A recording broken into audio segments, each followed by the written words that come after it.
Señor, ¿verdad? Pueda poner esa semilla que crece en nuestros corazones con su palabra. Oremos, Padre, ponemos en tus manos este tiempo, mi Dios. Gracias por venir y estar con nosotros, siempre estar presente en nuestras vidas, dirigiendo nuestros pasos.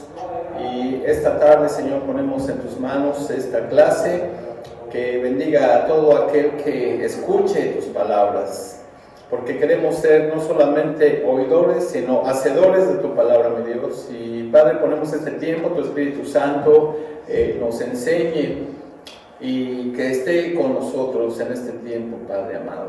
Abre nuestro corazón, nuestro entendimiento, y Señor, dejamos este tiempo en tus manos, en el nombre precioso de tu amado Hijo Jesús. Amén. Amén. Y amén. Bueno, estamos otra vez volviendo al formato de la clase o de la clase bíblica, esperando que podamos entender estos temas que son muy relevantes, muy importantes en nuestro cristianismo. Como cristianos fervientes, hijos de Dios, tenemos que tener esta base sólida en nuestro corazón, en la cual nosotros nos paramos, ¿verdad? Y podemos explicarle a quien nos haga cualquier pregunta con respecto a nuestra fe. No es cierto que alguien alguna vez te dice, bueno, ¿y ustedes por qué no hacen esto como cristianos? ¿O ustedes por qué no hacen lo otro como cristianos? ¿O por qué se enfocan en esto como cristianos? Bueno, pues tenemos las bases sólidas que vienen en su palabra, en la palabra de Dios.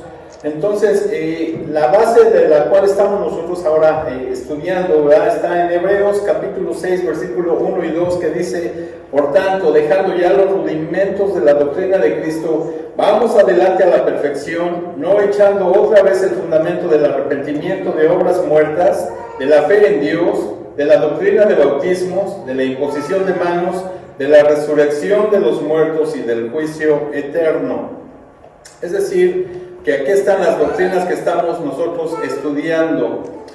La doctrina de la resurrección de los muertos, que es lo que estamos ahora estudiando. Ya lo habíamos visto en su primera fase.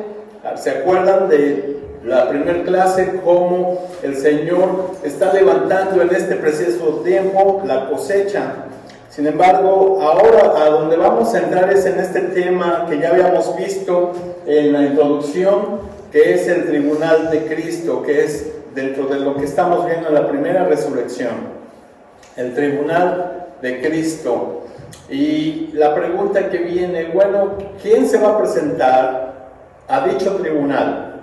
¿Quién es el que va a estar presente? ¿Es para todos? ¿Aplica para todos? ¿O solo para algunos? ¿O en base a qué? ¿O de qué vamos a hacer ahí parte de este tribunal? Y bueno, la palabra, vamos a ver a lo que nos va a llevar, y es de hecho empezar a entender lo que es el tribunal de Cristo. Y al estar allí en lo que es la presentación del tema, el tribunal de Cristo, viene esta pregunta. No sé si la ven ahí, está en negro, hay mucha luz, pero después lo van a poder ver, que dice: ¿el cristiano será juzgado? Esta es una pregunta muy base o muy básica en cuanto a lo que todos en el pueblo cristiano nos hacemos esta pregunta. ¿Será que vamos a ser juzgados en dicho tribunal, en el tribunal de Cristo?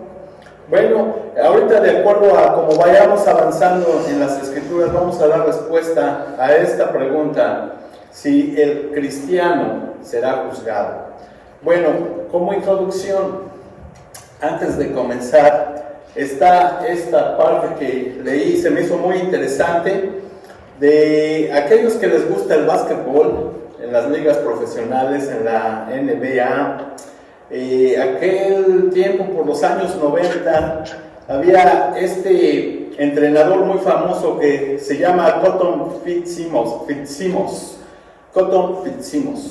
Y este era, o es muy interesante la forma como motivaba a sus equipos. Y se dice que una vez que se iban a enfrentar a un equipo que iba en primer lugar allí ahí en la ciudad de Chicago. Fue y viendo ellos que iban en el último lugar, su equipo al cual estaba entrenando, este entrenador era muy célebre por la forma de cómo motivaba a su equipo, y entonces los junta, ¿verdad?, antes de ir a ese partido difícil que tenían, que era enfrentarse contra los que iban en primer lugar, pero lo chistoso es que ellos iban hasta el último lugar.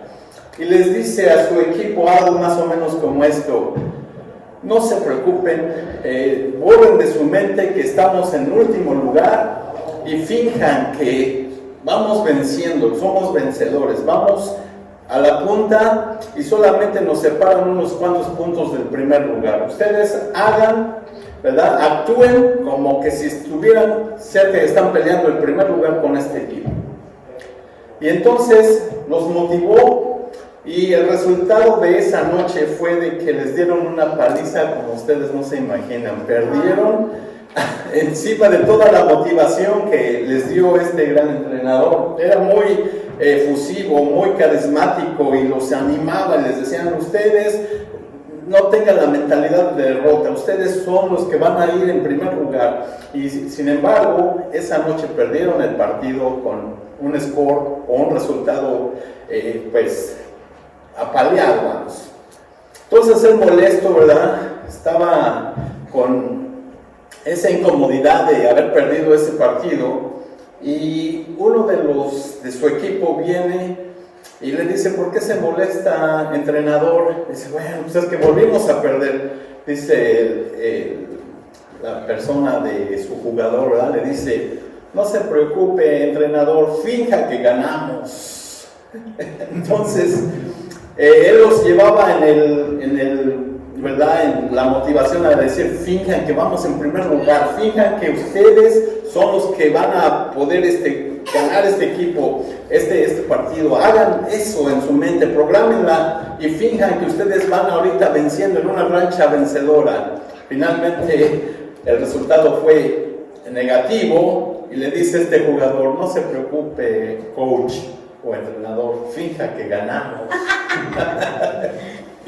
Y bueno, eso nos lleva a este pensamiento de que aún en el pueblo cristiano, cuánto fingimiento, cuánta doble cara, cuánta doble moral. Una vez el profeta Elías le dijo a su pueblo: si Dios es Dios, sigan a Dios, y si Baal es Dios, sigan a Baal, pero sepan que Dios es el Rey, el Dios Todopoderoso. Entonces, ¿hasta cuándo claudicaréis? Diciendo los profetas, entre dos pensamientos.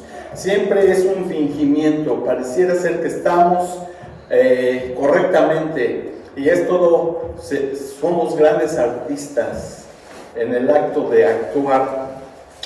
Y la palabra dice que nos va un día Dios a juzgar por todas estas cosas. Está Eclesiastés capítulo 12, verso 14. Dice: porque Dios traerá toda obra a juicio, juntamente con toda cosa encubierta, sea buena o sea mala. Va a haber un día en que todos esos secretos, todo este fingimiento, ¿verdad?, algunos son actores profesionales o somos actores profesionales, entonces todo eso va a salir a la luz. Lucas 8:17, en las palabras de Jesús dijo esto: porque nada hay oculto que no haya de ser manifestado, ni escondido que no haya de ser conocido y de salir a la luz. Por más secretivo que esté el asunto, por más que te escondas, en otras palabras, va a haber el punto en que va a tener que salir a la luz. Y si no es aquí, será allá cuando te presentes ante Jesús. Entonces, Romanos 2:16 dice estas palabras también: en el que Dios juzgará por Jesucristo los secretos de los hombres conforme a mi evangelio. Dios va a ver el tiempo en que va a juzgar todos estos secretos, en lo más escondido de lo que estás haciendo, en lo más privado de lo que estás llevando en tu comportamiento.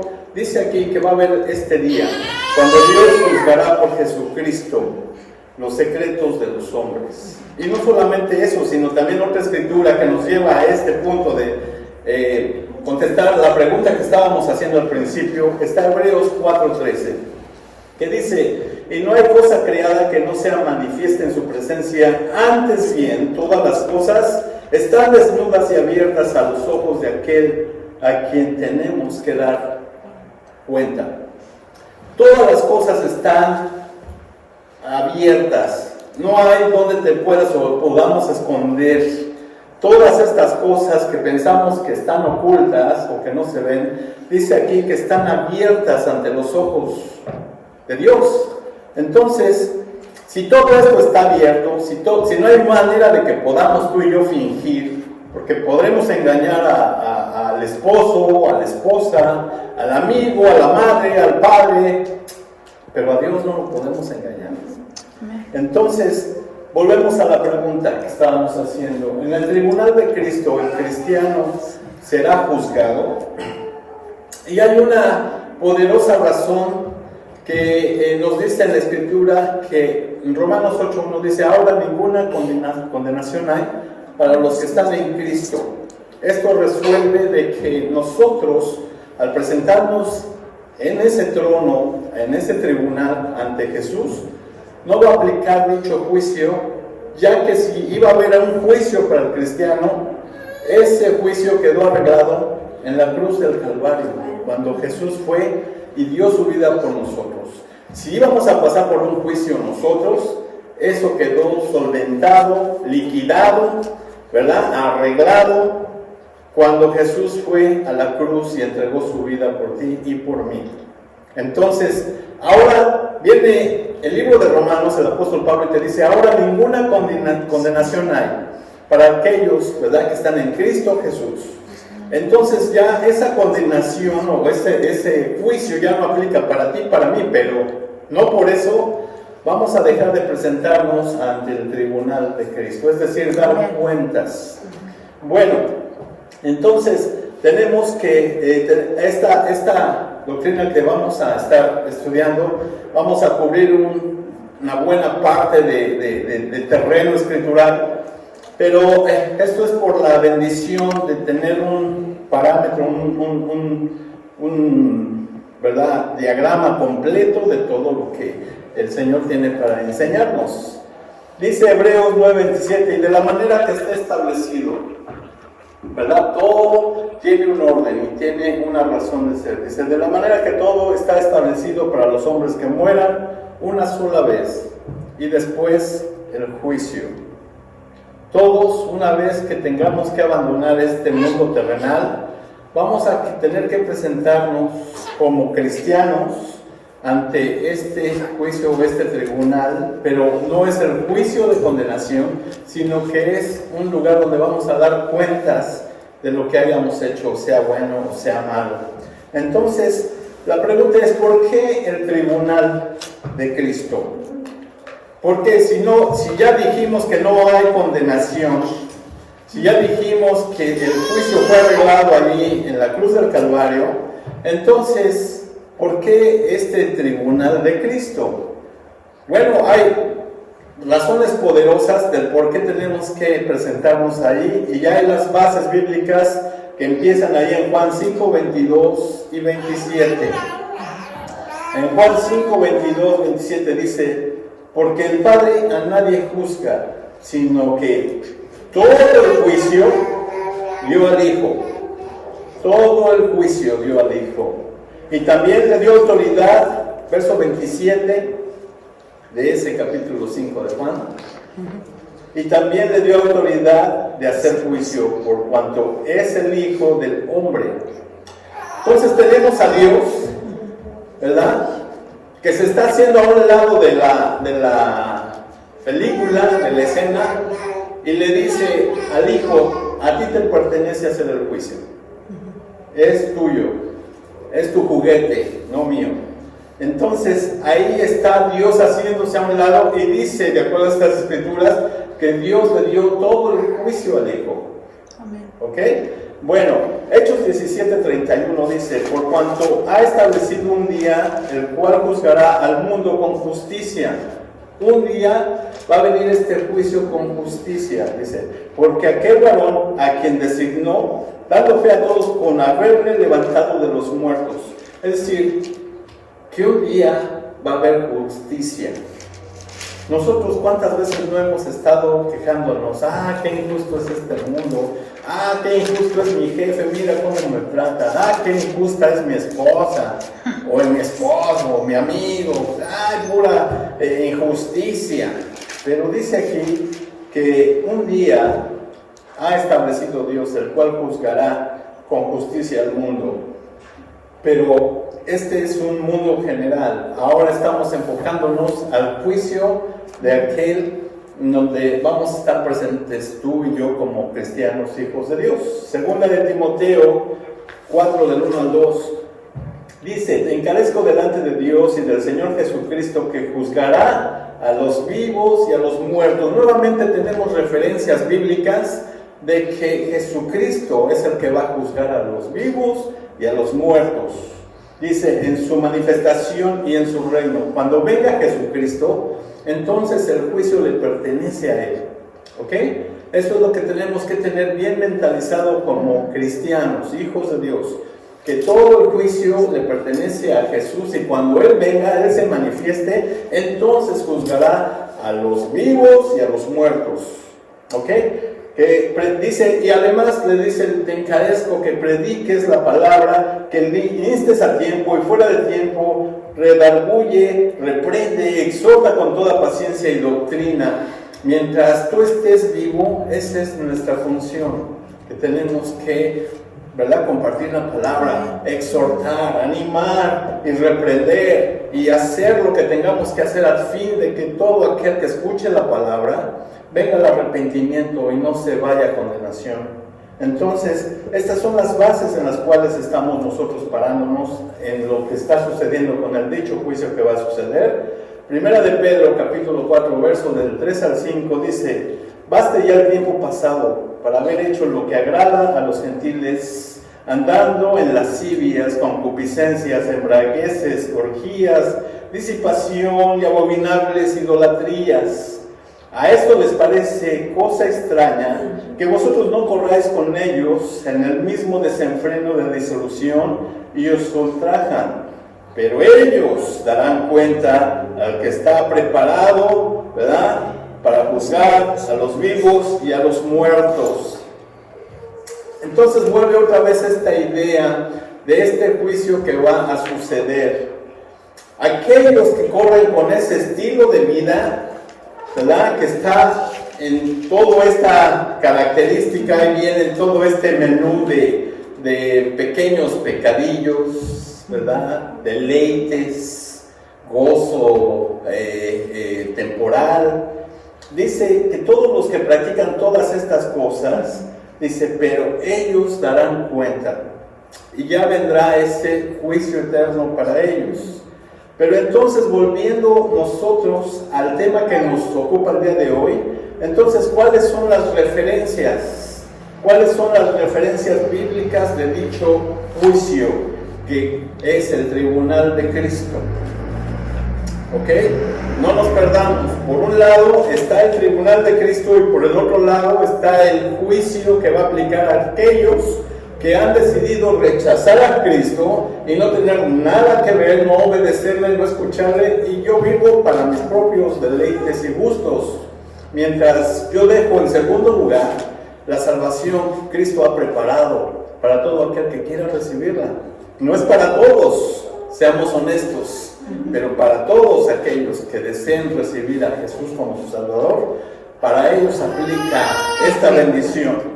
Bueno, Romanos 14, del 10 al 12 dice: pero tú, ¿por qué juzgas a tu hermano? O tú también, ¿por qué menosprecias a tu hermano? Porque todos compareceremos, y ahí viene, ante el tribunal de Cristo. Nosotros como cristianos, este juicio, están viendo ustedes ahí, ¿por qué tú juzgas a tu hermano? Es decir, que somos de la familia, somos aquellos que somos salvos. Somos aquellos que hemos sido comprados con la sangre de Cristo, que nos vamos a presentar ante este juicio del tribunal de Cristo. ¿Y qué es lo que va a acontecer allí? Bueno, van a suceder varias cosas. Ahí está, dice, todos tendremos, ¿verdad?, que comparecer ante el tribunal de Cristo. Ahora vean lo que dice 2 de Corintios, capítulo 5, versos del 6 al 10. Así que vivimos confiados siempre, sabiendo que entre tanto que estamos en el cuerpo, estamos ausentes del Señor. Tú estás vivo ahorita, yo estoy vivo, estamos en este cuerpo, y te dice que mientras estemos en este cuerpo, estamos ausentes del Señor, no porque el Señor no esté con nosotros aquí, sino que nuestra posición, Él está ahorita en el cielo, ¿verdad?, a la diestra de Dios Padre, pero mientras yo, Rubén, etcétera, estemos en este cuerpo, estamos ausentes del Señor, porque por fe andamos y no por vista, dice.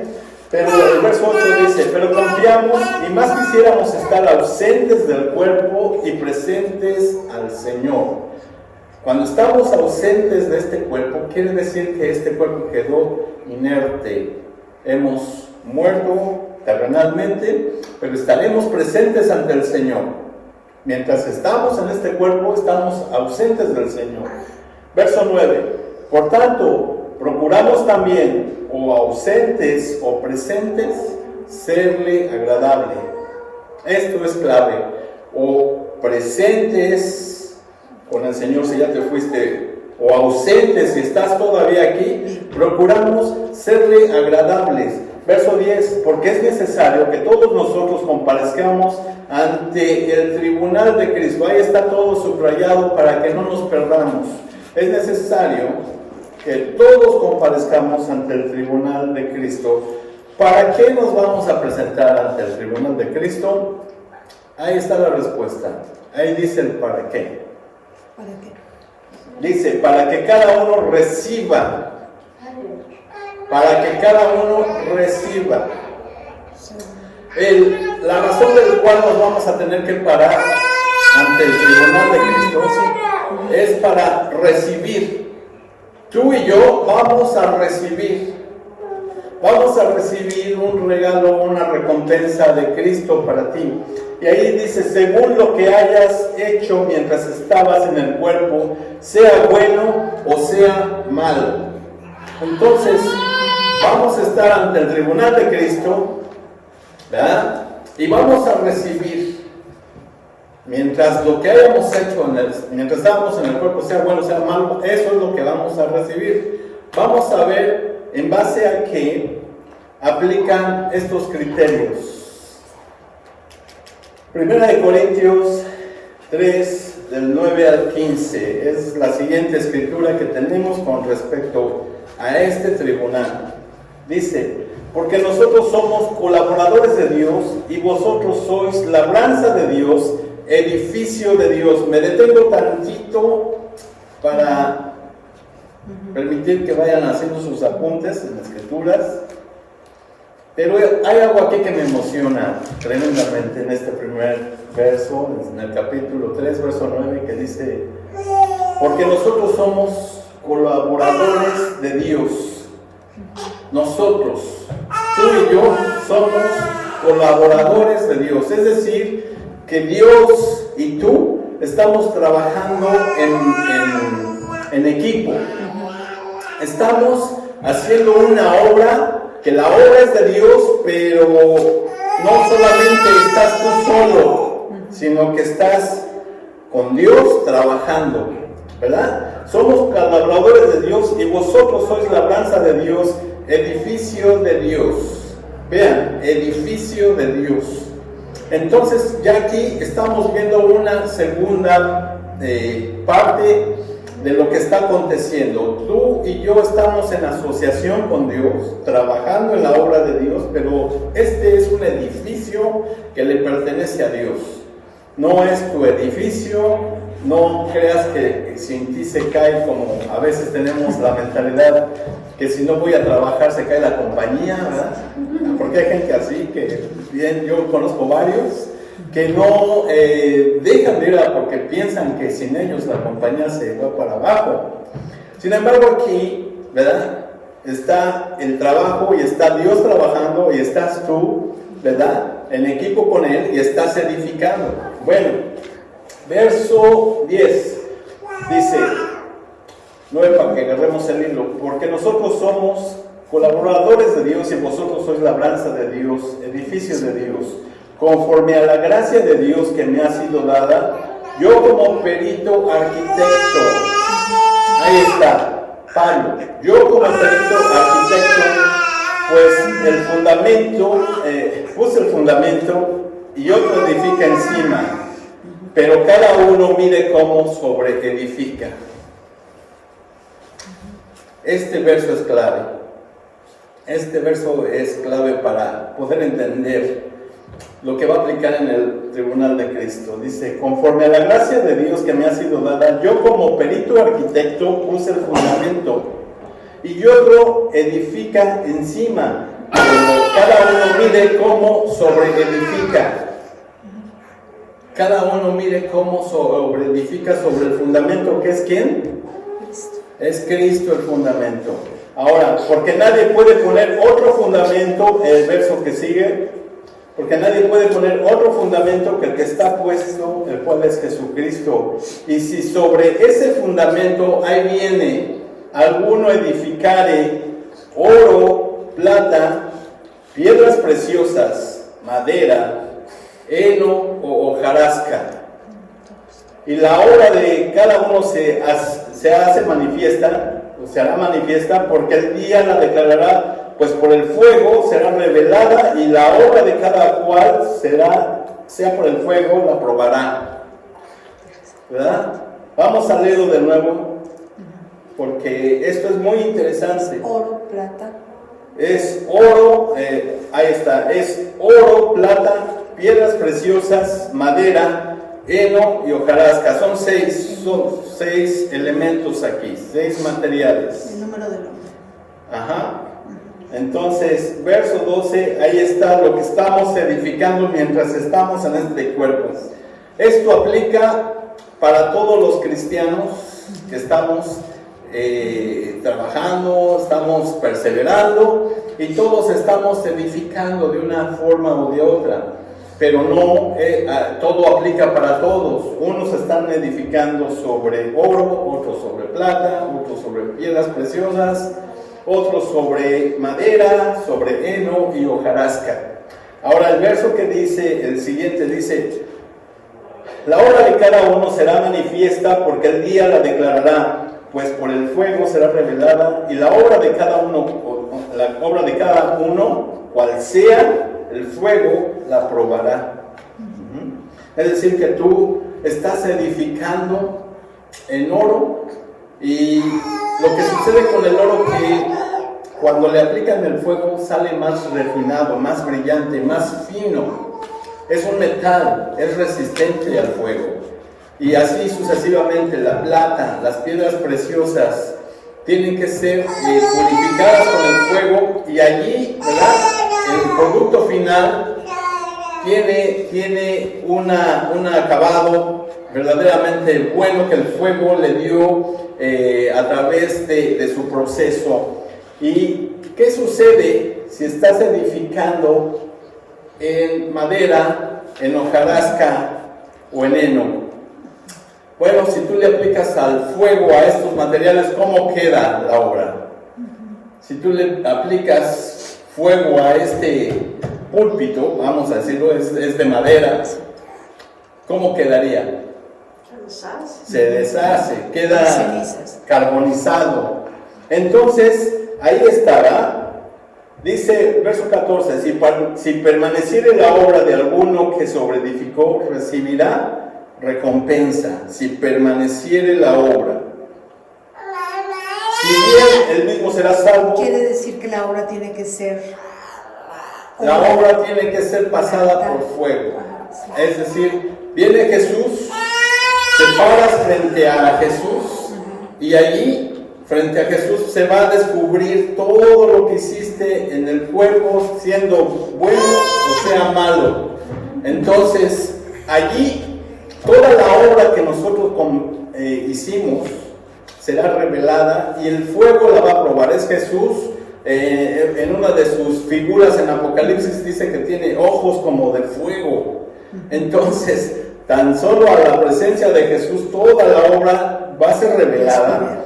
Y si tu obra tú fincaste o tú edificaste en estos materiales que fueron sólidos, entonces esa obra permanecerá. Pero dice allí que si alguno edificó en lo demás, dice, si la obra de alguno se quemare, verso 15, él sufrirá pérdida, si bien él mismo será salvo, aunque así como por fuego. Tú vas a sufrir pérdida si edificaste en madera, en heno, en hojarasca, dice, y aún así eres salvo, pero vas a perder recompensa. ¿Verdad? Esa es la palabra que aplica. Lo que está diciendo, para no hacernos burlas con todas estas escrituras, es decir, que esto es un edificio donde tú estás trabajando en compañerismo con Dios. Dios está diariamente dándote vida, te levantas, ¿verdad? Vas a tu trabajo, atiendes a tu familia, vas al servicio, escuchas la palabra, le compartes la palabra a alguien, etcétera, etcétera, y estás tú edificando en el edificio de Dios, estás en partnership, o estás en comunión, estás en equipo con Dios, y tú y Él están trabajando juntos en la obra, en el edificio, ¿verdad? Y entonces son dos tipos de constructores, ¿ok? Uno que está construyendo, ¿verdad? Con oro, con plata, con piedras preciosas. Son dos construcciones muy diferentes. Aun si fueran las 6 construcciones, estas son, de acuerdo a estos 6 materiales, son construcciones totalmente diferentes, ¿verdad? Pero la diferencia es de que mientras unos están construyendo en oro, otros están construyendo en plata, otros están construyendo con piedras preciosas, pero otros están construyendo con madera, otros están construyendo con heno y con hojarasca, ¿verdad? Entonces todo esto tiene que ver con las obras. Cada tipo de obra tiene cierta calificación. Yo no soy quien para calificar o juzgar. No, esta obra es oro. No, esta obra no me trataste muy bien. Esta obra te vale por heno y hojarasca. No, sino que acordémonos que dice ahí que todo juicio le fue dado a Jesús, el cual va a juzgar con justicia. Tú no vas a poderte quejar cuando estés enfrente de, ay Jesús, ¿y por qué me la estás quemando? Mira, tan bonita que me había quedado. Y ahora ya, mira lo que hiciste, me la dejaste toda carbonizada. ¿Qué es eso? ¿Qué es eso que está pasando entonces? Entonces, estamos viendo que ante ese momento que nos aparezcamos con Jesús, va a ser justo el juicio. Y mientras este tipo de dos construcciones que estás haciendo van a ser reveladas, si construiste, ¿verdad?, sobre oro, plata, piedras preciosas, tu obra va a permanecer. Pero si construiste sobre madera, heno y hojarasca, la obra será quemada y considerarás esto por pérdida. Sin embargo, eres salvo, pero estás perdiendo. Es ahí donde dice la Escritura que toda lágrima se enjugará, porque entonces te arrepentirás, te lamentarás de todo lo que pudiste hacer, y tú y yo pudimos hacer por la obra de Dios, para que no sufrieses pérdida, aún siendo salvo, ¿no? Entonces, esto tiene que ver con este tipo de construcción. Ahora, cuando tú estás construyendo en estos materiales, en oro, en plata y en piedras preciosas, imagínate que Jesús viene con su máquina de fuego y la obra que tú creaste te quedó así, de esta forma, ¿verdad? Qué hermoso sería que tu obra quedó firme y aún más brillante, más hermosa quedaste, ¿verdad? Pues muy contento. Pero ¿qué criterios van a manejarse allí? Esas son las motivaciones que tú y yo tuvimos mientras estábamos en este cuerpo. Porque puede decir uno, ¿verdad? Bueno, yo le prediqué a miles, tuve muchas campañas, estuve muy activo toda mi vida, pero Dios va a juzgar la motivación de nuestro corazón. Si fue por realmente llevar genuinamente el mensaje de salvación a esos miles con un corazón sincero, fue solamente para crearnos fama, gloria y desgraciadamente riqueza, ¿verdad? Entonces yo no puedo decir, pues eso es Dios el que va a hacer ese tipo de asentamiento, de juicio. Pero tú posiblemente digas, no, pues mira, yo no tuve cientos de feligreses o miles, etcétera, pero traté de compartir a Jesús mi Salvador con mi familia, con mis hijos, con mi esposa, con mis amigos, ¿verdad? Y entonces Dios va a juzgar también la motivación, pero no queremos que nos diga como aquel siervo inútil que fue y escondió ese talento porque tuvo miedo.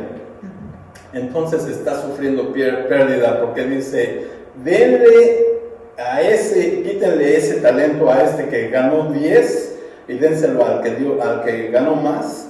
Y tú háganlo a un lado porque entonces todo esto tiene que ver con las pérdidas que sufriremos cuando fuimos siervos negligentes, siervos flojos, siervos necios. Entonces Dios no quiere que nos acontezca esto, sino que construyamos en lo que realmente vale la pena, que el fundamento es Jesús.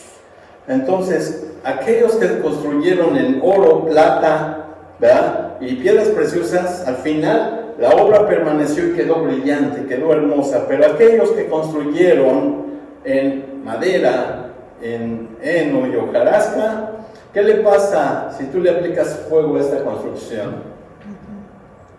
Va a quedar carbonizada, va a quedar en la nada, ¿verdad? Sufrirás pérdida. Pero la reflexión de esta clase es para enseñarnos cómo estamos edificando, tú y yo.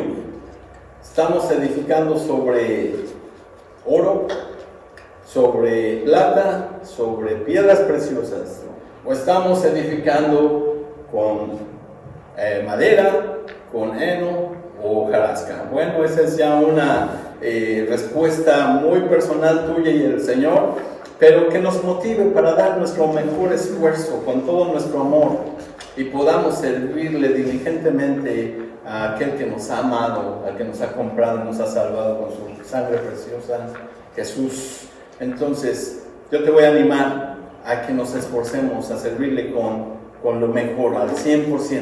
¿Sí, dime?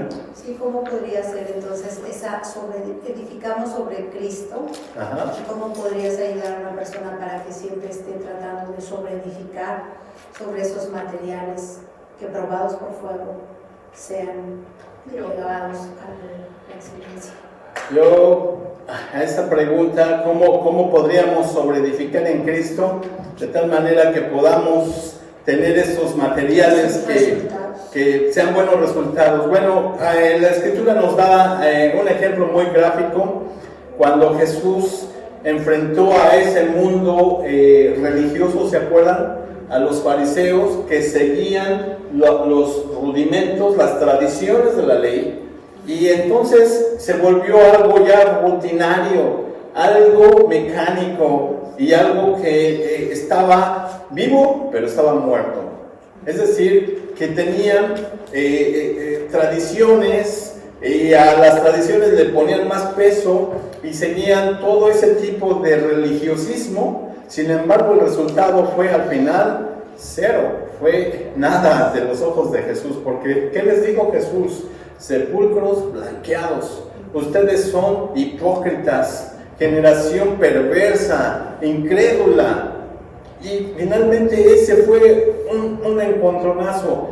Si nosotros vamos a servir a Jesús religiosamente, ese es uno de los grandes temas de la Biblia, que Jesús nunca vino a dar un mensaje religioso, sino que Él dijo: arrepiéntanse, porque el reino de los cielos se ha acercado, y ese reino Él lo traía consigo mismo para repartirlo a aquellos que le siguieran.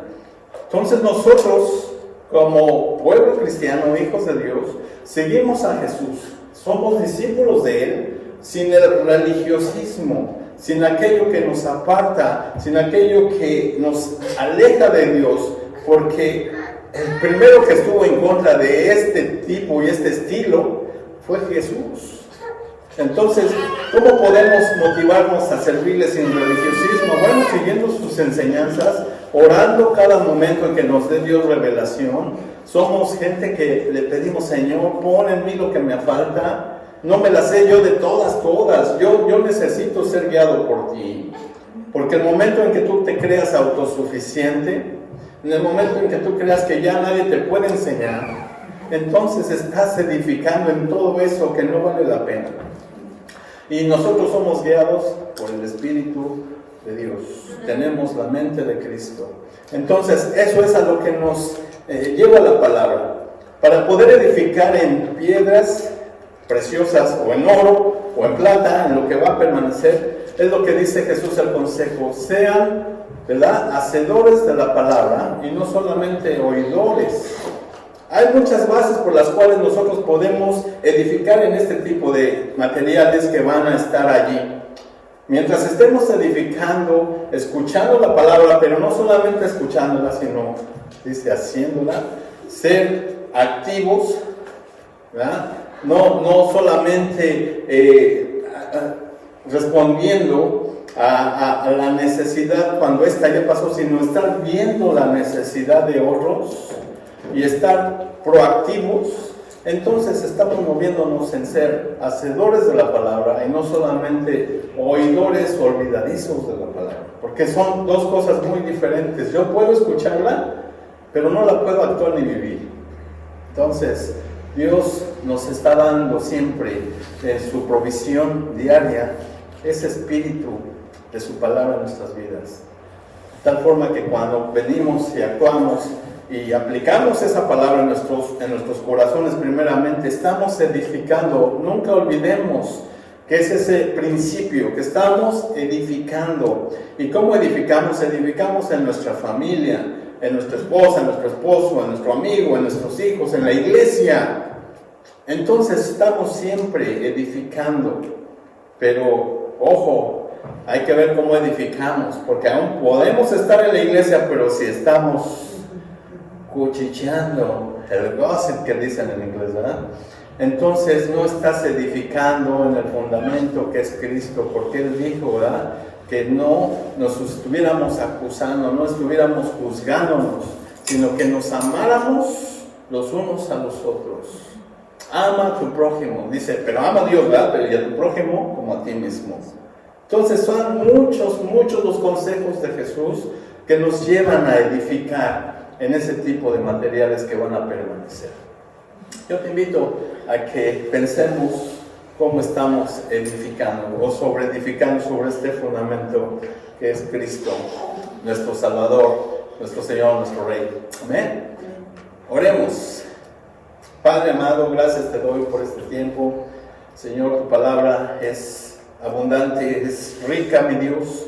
Y Señor, ayúdanos a poder nosotros siempre tener en mente que estamos trabajando, que tú estás con nosotros y no estamos solos, Señor, en la obra que nos has encomendado.